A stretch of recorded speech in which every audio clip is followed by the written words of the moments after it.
2025, Year of the Snake nga tayo ngayon mga tropa, at sabi sa mga pungsoy-pungsoy dyan, swerte daw yung mga magtatayo ng business ngayon. Huwag kayong maniniwala sa mga swerte mga tropa, malas na malas yon. Mga tropa ko, alam ko napakadaming gustong mag-start ng printing business sa mga nanonood sa akin dito. Panoorin nyo na lang tong mga videos ko kasi hindi pa ako makapag-set up ng training. Hindi ko pa alam talaga kung paano ko kayo iti-training kasi talagang ina-upload ko naman lahat ng mga, alam nyo yun, na mga nai-experience ko. Kaya simulan nyo sa mga una kong upload, talagang matututo kayo dyan hanggang sa mga latest. Kaya naman mga tropa, shoutout sa mga bagong nanonood or naligaw dito sa YouTube channel natin. Huwag nyong kalimutan na mag-subscribe at i-click nyo na lang din yung like button dyan. I-message nyo ako sa aking Facebook page kung meron kayong mga katanungan or kung gusto nyo na mag-avail ng mga templates natin. Pero anyway, ang content natin ngayon ay manggagaling pa rin sa inyo dahil eto nga yung format ng channel natin. Shoutout sa inyo, Sir Jet Channel at dito kay She Antipasado. May nag-comment sa atin etong dalawa. Sabi nila, okay daw ba ang Epson 5290 sa printing business? Etong si She Antipasado parang nagme-message ata to sa akin sa Facebook page ko. And etong si Sir Jet Channel naman daw, wala naman daw bang sakit sa ulo ang Epson 5290 na printer model ni Epson or kahit na Epson 3210 or Epson 3250. Ayan yung sasagutin natin sa vlogs natin ngayon. At sa mga sinasabi ko nga na bagong naliligaw dito sa YouTube channel natin, alam ko na hindi nyo pa alam kung anong ginagamit ko na printer. Epson 5290 ang gamit ko ngayon na printer dito sa aking printing shop na small printing shop lang dito lang sa bahay-bahay lang namin. At ang usual na customer ko yung mga student or mga kapitbahay namin na malalapit dito at yung mga kakilala ko na mga vloggers at sa mga kakilala ko din na businessman na meron kanikan nilang product, chili oil or kahit na anong product na kinakailangan nila ng sticker. Epson 5290 ang ginagamit ko doon. Unang-una sa document printing, ang gamit ko nga ay Epson 5290. Even sa mga stickers na kapag ka alam ko naman na hindi nila ipinang-outdoor, Epson 5290 din ang pinang-piprint ko doon using dye ink na original ink lang. Inuulit ko, kahit na etong Epson 5290 na to, pwedeng-pwede kayong mag-print ng mga sticker kahit na dye ink lang siya, basta hindi siya yung mga pang outdoor. Yung mga usual lang na mga pang dikit-dikit lang sa mga notebooks or kung anong mga project ng mga student, okay na yan. At sa mga vloggers ko na customer at sa mga merong small business na kailangan nila ng product label, Epson 805 ang gamit ko, pigment ink ni Hansol. At ayun nga yung ginagamit ko dito sa aking small printing shop na alam nyo yun, sa tamang side hustle lang, sa bahay-bahay lang, at alam ko gusto nyo rin ng ganitong setup. Kagaya nga ng tanong nung tropa natin kung okay daw ba yung Epson 5290 sa printing business. Okay na okay yan mga tropa. Approve na approve. Lalong-lalo na yung hindi naman masyado kalakasan yung mga customer mo. Kasi unang-una, hindi siya sobrang bilis mag-print. Lalong-lalo na kung ang mga customer mo ay kailangan nila ng photocopy services. Medyo may pagkabagal talaga siya. Pero tolerable naman. Hindi naman siya yung tipong sobrang bagal. As in, saktuhan lang siya for the price na 13,495 ang pinaka SRP talaga niya. Pero meron ako mga naririnig-rinig dyan sa ibang malls or sa Gilmore, andyan, parang nakakabili sila ng 12,000 something. Ayan yung kagandahan kapag ka nagre-research kayo at ginagamit nyo yung utak nyo at hindi kayo mga nagpapauto. Sa online, ang pinakamura natin na makikita dito ay etong 14,000. Eto yung store niya, JG Superstore. Pero syempre, etong 14,000 yan, meron ka pang mga vouchers na gagamitin at meron ka pang coins na discount na talagang makakamura kayo. Ako, i-share ko sa mga bagong nakakapanood, 11,000 lang ang bili ko sa Epson 5290 ko. Kung tutuusin, napakalaking halaga na nun mga tropa. Pero kung meron ka ng ganong kalaking pera, talagang goods na etong Epson 5290 para sa mga sisimulan mong printing business. Pero saan ba akong printer nagsimula? Sa Epson 3210 or yung Epson 3110 lang. Kung wala kang ganitong pera pera na 14,000, 13,000, pwede ka naman magsimula sa mga mumurahin lang kagaya ng Epson 121, Epson 3210. Yun nga lang, hindi ka makakapag full force ng mga services. Print ka lang, and eto yung Epson 121, wala talaga siyang copy or Xerox na capability. Kung medyo meron kang pera, edi Epson 3210 ang bilhin mo, almost 8,000 or 7,000 makakabili ka neto using vouchers dito sa Lazada, and antayin nyo na mag-sale. Pero kagaya nga nung tanong, medyo lumalayo yung content natin, okay na okay talaga ang Epson 5290. Goods na goods, at eto ipapakita ko sa inyo sa screen. Ganyan kabilis mag-print ang Epson 5290 kapag mga text file lang. Ano yung mga usually ko na customer? Yung mga student niya, 'di ba? So nagpapa-print sa akin sila ng mga thesis and assignment. Etong video na nakikita niyo diyan, nagpa-print siya sa akin ng thesis. Napakaraming page niyan. Parang mga 200 plus yan or mga 300 plus, kasi ilang copy nga 'yon, parang mga 3 copy or 2. Hindi ko na masyado ma-recall. Ganyan siya kabilis, and usually kapag photocopy, medyo may katagalan talaga siya. Ito, subukan ko na maglagay ng clips kung gaano siya kabilis mag-photocopy.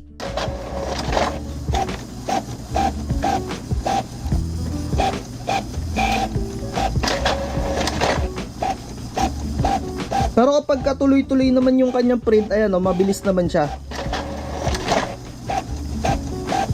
So bakit nga ba nagagandahan ako dito sa Epson 5290? Kasi unang-una, meron na siyang print, scan, and copy. And ang pinaka maganda talaga dito, meron siyang automatic document feeder. Pwede kang mag-photocopy or mag-xerox ng long gamit yung kanyang ADF. Medyo tricky lang talaga. Sa una, may hirapan kang gamitin yung ADF niya. Pero once na matutunan mong kalikutin or gamitin, talagang goods na goods talaga. Kasi sa una, medyo may experience mo, kakainin yung papel, mga naiipit, ganyan. Ang tip ko sa inyo, wag niyong babarahan ng sobrang dami. Mga 10 papel or mga 12 or 13, yun lang yung gamitin nyo na sabay-sabay nyo siyang isi-xerox dito sa pinakataas na part. Diyan gagamitin yung long. Pwede nyo rin itong gamitin, yung ADF, using short or A4, para hindi na kayo maglalagay sa glass scanner. Parang iiwan nyo na lang yung papel doon, automatic na siyang magsi-xerox. Pero kagaya nga ng sinabi ko, 10 or 12 lang yung ilagay nyo para hindi mabulunan yung machine ninyo. Yun talaga yung kinagandahan nito, kaya from Epson 3210 or Epson 3110, nag-upgrade ako nito. Goods na goods siya. Marami na akong videos kung ano yung i-share ko ng mga specs nito. Quick recap na lang tayo, or pindutin nyo na lang yung link na to, ilalagay ko sa description para makita nyo yung specs niya. Medyo nabanggit ko na kasi to sa napakarami ko ng video. Pero anyway, kung titingin kayo ng mga printer, unang-una nyong tignan, the more na mas mataas yung value netong mga maximum resolution, talagang mas maganda yung magiging output ng mga printer ninyo. So etong Epson 5290, goods na rin siya for picture printing. Kaya goods na goods to para sa inyong mga printing business. So ang nakikita ko lang talaga na downside netong Epson 5290, once na meron kang printing shop talaga na ay yung tipong umuupa ka ng pwesto tapos napakalapit mo sa mga eskwelahan, talagang alam mo yun, matatambakan ka kasi hindi siya ganun kabilis mag-photocopy. Iba yung speed niya pagkadating sa photocopy. Ito, 7.7 image per minute. Pero kapag ka yung tipong printing lang, medyo mas mabilis siya ng kahit papano dahil 10 IPM yung kanyang value or yung kanyang specs, 'di ba? Bumabagal siya sa pagsi-xerox kasi isipin nyo, aandar pa din yung scanner, yung ilaw doon, i-scan pa, magkukonsume pa ng time yon, and iba pa yung time din kapag ka magpe-print na. Kaya ito lang talaga yung nakikita ko na downside dito sa Epson 5290. And sa lahat ng mga videos ko dito, real talk lang talaga yung sinasabi ko na experience, mga tropa. At sa lahat ng mga kagaya ng mga ganitong models, Epson 5290, kapag bago pa lang yung mga printer ninyo, isipin nyo na mismo kung ano yung gagamitin nyo na ink. Kung magpipigment ba kayo or mag-dye ink lang talaga kayo. And sa pag-ink charge niya, yung sa pinakaunang gamit na And dun sa pag-ink charge niya, dun sa pinakaunang-unang pagsasalin nyo ng ink, talagang hindi nakukumpleto yung kanyang damper. Ito yung damper, ayan. So talaga may experience nyo sa mga models na ganito na kulang yung laman ng damper na yan. Kaya minsan lumalabo yung print nyo, imamanual nyo pa ng higo para ma-full yung laman ng ink dyan. So napaka-normal naman yan dito sa mga printer na ganito. And lahat naman ng mga printer merong mga cons. Talagang may good and bad na specs na nangyayari dyan sa iba't ibang printer. Pero syempre kagaya nga nung downside na sinabi ko, kung meron ka talagang printer shop na itatayo, uupa ka talaga na magiging full-time business mo tong printing shop, talagang sinasabi ko sa inyo, pikit mata na lang kayo na bumili ng mga workhorse na printer kagaya ng mga nakikita nyo dito sa screen na to. Ito yung Epson 5790. Medyo masasabi ko na talagang pang-rat-ratan talaga tong printer na to. Kung meron kang 15,000 or eto nga 13,000, pero as in meron ka pang konting na itabi na pera, siguro eto na lang yung bilhin mo na printer kung talagang into printing business kayo, as in full time talaga ha. Kasi ako, kaya Epson 5290 lang yung binili ko dahil dito lang naman ako, side hustle lang, hindi ko talaga to mismong totally full time business, sideline lang, 'di ba? Pero kung magtatayo talaga kayo, eto na yung bilihin ninyo para hindi kayo paulit-ulit din ng bili. Kasi napakabilis na netong mag-print, as in napakabilis talaga. Yung 500 na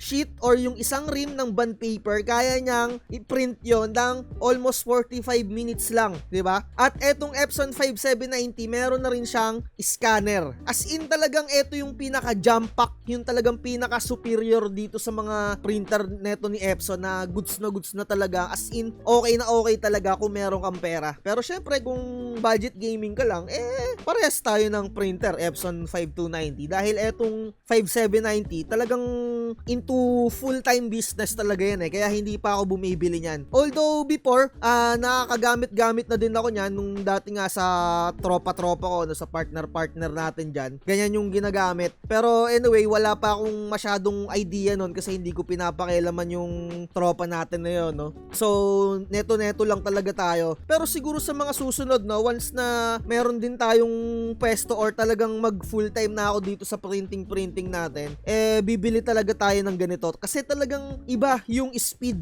netong Epson 5290 sa scanning. Talagang medyo sabihin ko na talaga na medyo may pagkabagal talaga. Kaya kung sobrang dami mong customer na mga estudyante na magpapaprint sa'yo, matatambakan ka talaga antemano. Eto, no, ipakita ko sa inyo yung quick specs netong workforce printer kasi na ilang beses ko na tong na-vlog Yung kanyang speed sa block, yung as in yung normal or standard printing niya, 24 page per minute. Ibig sabihin nun, sa isang minuto, kaya niyang mag-produce ng 24 na page. Pero syempre, depende pa rin yon sa details kung ano yung piniprint. Pero sa speed na yan, or sa specs na to, talagang napakabilis na ito. Kasi isipin nyo nga, yung isang ream or 500 sheets ng bond paper, kaya niyang i-print or i-produce ng 45 minutes. Almost, or wala pang isang oras. Kahit kanino nyo itanong na mga shop dyan, kayang-kaya talaga. Pero syempre, may mga downside din yung mga ganitong printer.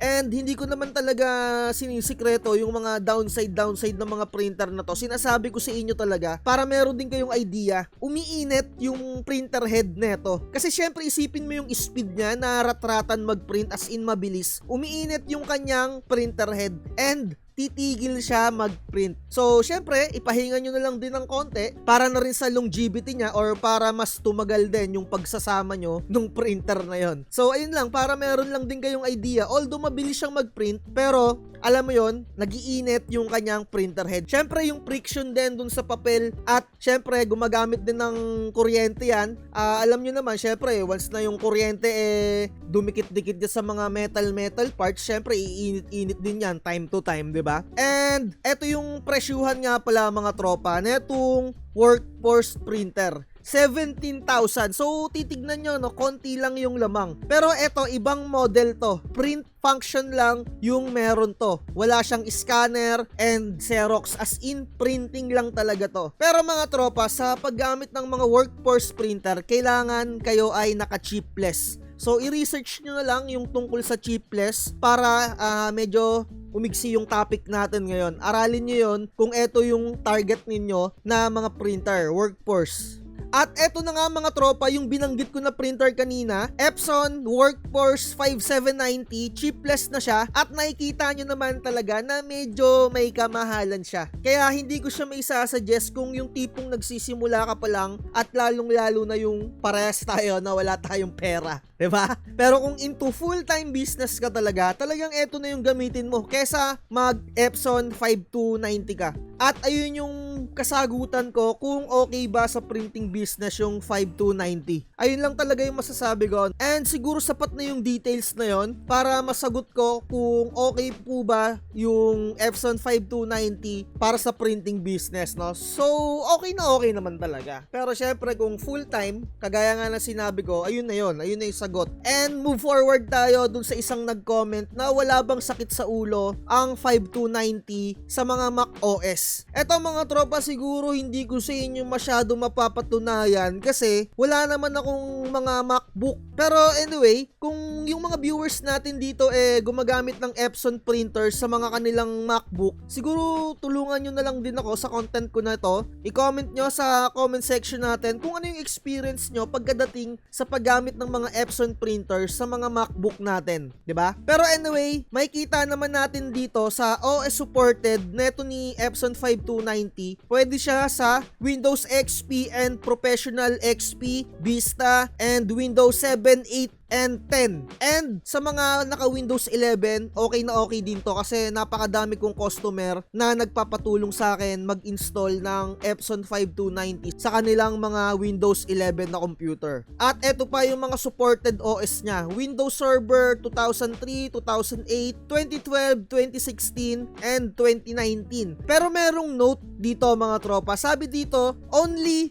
printing function are supported for Windows Server OS. For Windows Server OS, talagang print function lang ang pwede. Pero syempre nasa ilalim yung Mac OS na tinatanong nung tropa natin kung walang problema. Unang-una supported ang Mac OS ng Epson printer. Eto mga tropa, sa tingin ko kaya niya naitanong yon kasi si Canon, yung Canon G1010, eto tignan nyo, hindi siya supported sa mga Mac OS. Tignan nyo to mga tropa, no? May nakalagay dito kung isi-search niyo yung Canon, hindi siya compatible sa mga Mac.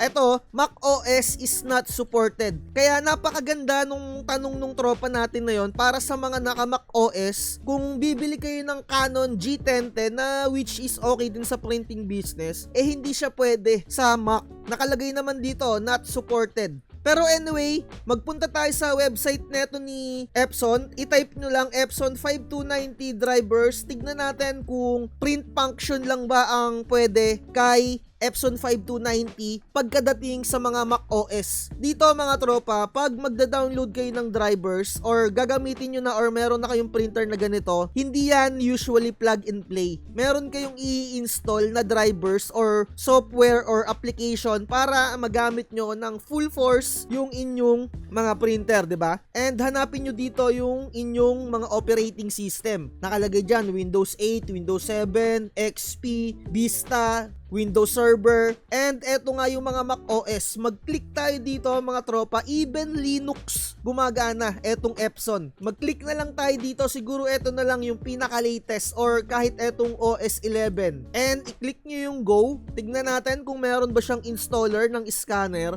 Tignan nyo tong drivers, meron siyang scanner driver for Mac. So, once na i-download nyo to, may lalabas na ganito. Sa mga user ng Mac, and ako hindi ako user ng Mac, halos wala akong idea dito. Hindi pa talaga ako nakagamit ng mga Mac OS. Siguro, nakagamit-gamit ako sa mga tropa-tropa ko nung before, nung nag-aaral-aral ako. Pero as owner, hindi pa ako nagkaroon ng mga ganyang laptops or setup kasi talagang mas trip ko sa PC. Alam niyo yun na budget-wise and napakalakas din ng specs, no, ng mga PC pero mura lang, 'di ba? Ayun lang talaga. Pero anyway, para sa akin lang 'yon, no. Huwag niyo naman sanang masamain 'yon. Ito yung kanyang installer. So kapag kinlik mo tong accept, mada-download mo na siya. Meaning, meron siyang scanner. And ang wala lang talagang scanner etong Windows Server. I-try natin. Mag-download tayo ng Windows Server na operating system dito sa drivers niya. Hanapin natin Windows Server. Sabihin na natin etong latest na 2022.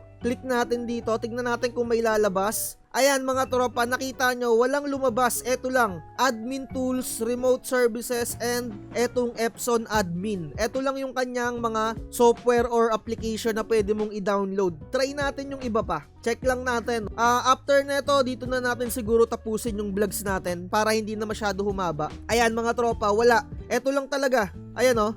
'Di ba? So, ayun nga, kagaya ng nakalagay dito, for Windows Server OS, print function lang talaga. So, tunay nga yung nakalagay dito, for Windows Server, talagang print function lang siya. Pero kapag sa mga Mac OS, meron naman siyang scanner as in kompleto. Parang gumamit ka lang din ng mga PC or mga Windows 10 and 11. Although, iba yung mga installer. Ayun. Siguro, sana sapat na tong details natin. And dito sa Shopee, etong Epson 5290, i-check nyo na lang dito. Ito yung pinakamura, 13,980. Pero syempre, alam nyo naman na kapag bumibili kayo sa mga Shopee or Lazada, sa mga online store, merong mga vouchers, 'di ba? Talagang makaka-discount kayo diyan. Pero kung bibili kayo ng mga 18,000 na ganyan or 20,000, baka inuutulang kayo nun kung sino-sinong Poncio Pilato yon. Siguro dito na natin tapusin. Sa mga gusto mag-avail na itong mga templates natin na nakikita nyo dito, lifetime kayong magkakaroon ng access dito. Ibig sabihin, once na meron akong bagong template na inilagay dito, free nyo na lang yon na marireceive or magagamit. And kung may mga katanungan pa kayo, message nyo na lang ako sa aking Facebook page at huwag nyong kalimutan na mag-like, share, and subscribe. At lagi ko sinasabi, huwag magpapauto. Bye-bye.